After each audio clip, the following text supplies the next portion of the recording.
Today's story is about 7-year-old Mai Ishimi who suddenly disappeared from her home. Kenichi Ishimi, aged 37, lived in Fukushima Prefecture, Japan, with his parents in their 70s, his wife Yoshiko, and their 3 children, 7-year-old Mai, and 2 sons aged 6 and 4. On July 25, 1991, Kenichi's 17-year-old niece and her 20-year-old boyfriend Kei visited his house. After lunch, Kenichi's niece left for her home, but her boyfriend Kei stayed behind.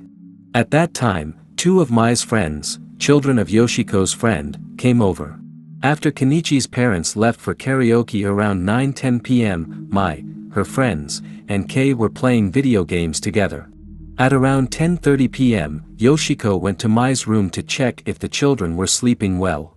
Finding them asleep, she covered them with blankets and left. Meanwhile, Kenichi went to sleep with his 2 sons in their room on the 2nd floor of their 2-story house. Around 10:30 p.m., while Yoshiko was in the bathroom on the 2nd floor, she heard the sound of the front door on the 1st floor closing. Looking out the window, she saw Kei, who had been in the house since lunch, walking outside.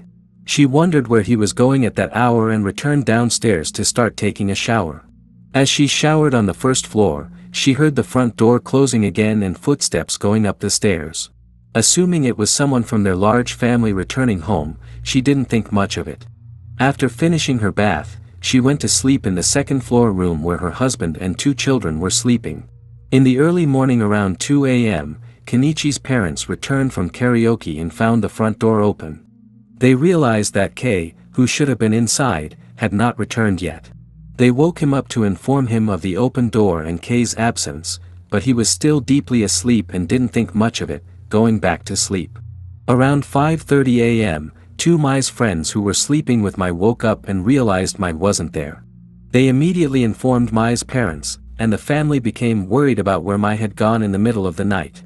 At that time, 7-year-old Mai had a somewhat timid personality and was afraid to be alone in the dark house, to the extent that she couldn't even go to the bathroom alone. Despite the family searching inside and outside the house, they couldn't find her. Eventually, the family reported her missing to the police. Upon on-site investigation, there were no signs of an outsider breaking into the house. However, there were footprints and fingerprints of the people inside the house. Therefore, the police speculated that Mai didn't leave on her own. They decided to use police dogs in the investigation. The police had the police dog sniff around Mai's room on the 2nd floor where she slept, then searched the entire house. The dog stopped in front of the front door, indicating that Mai's scent was lost there, suggesting that she might have been taken away by someone from there. During this time, Kei emerged as the most likely suspect. He was 20 years old and the boyfriend of Kenichi's niece, who was also in the house that night.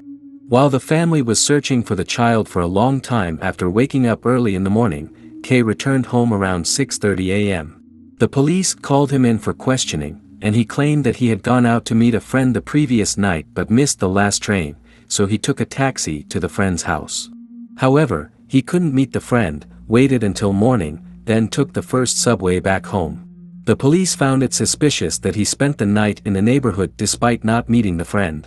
Additionally, Kenichi, who was Mai's father, testified that Kei was not a good person.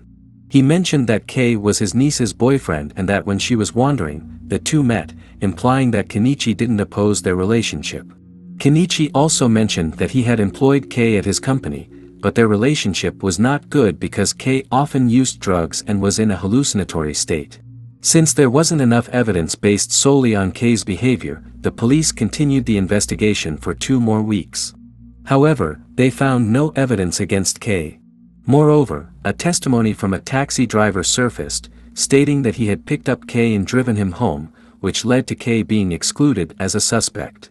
After excluding Kei as a suspect, suspicion turned to Yoshiko, Mai's mother. She was the only one awake in the house around the time the child went missing.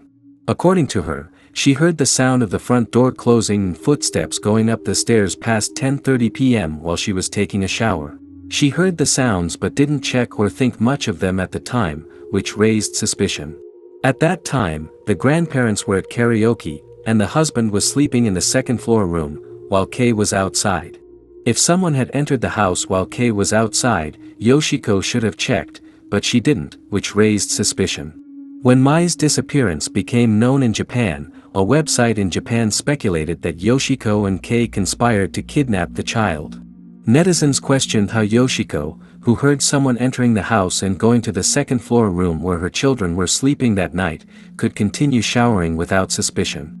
Netizens also pointed out that the perpetrator went straight to the second floor without checking the first floor and that there were no signs of external intrusion, leading some to suspect someone from Kenichi's family. However, strangely, the police excluded Yoshiko as a suspect. The investigation faced difficulties, and the police eventually lost direction. However, 2 months after Mai's disappearance, 2 friends who had slept in the same room as Mai on the day she went missing revealed that while playing games with Mai and Kei had asked Mai to go out together at midnight.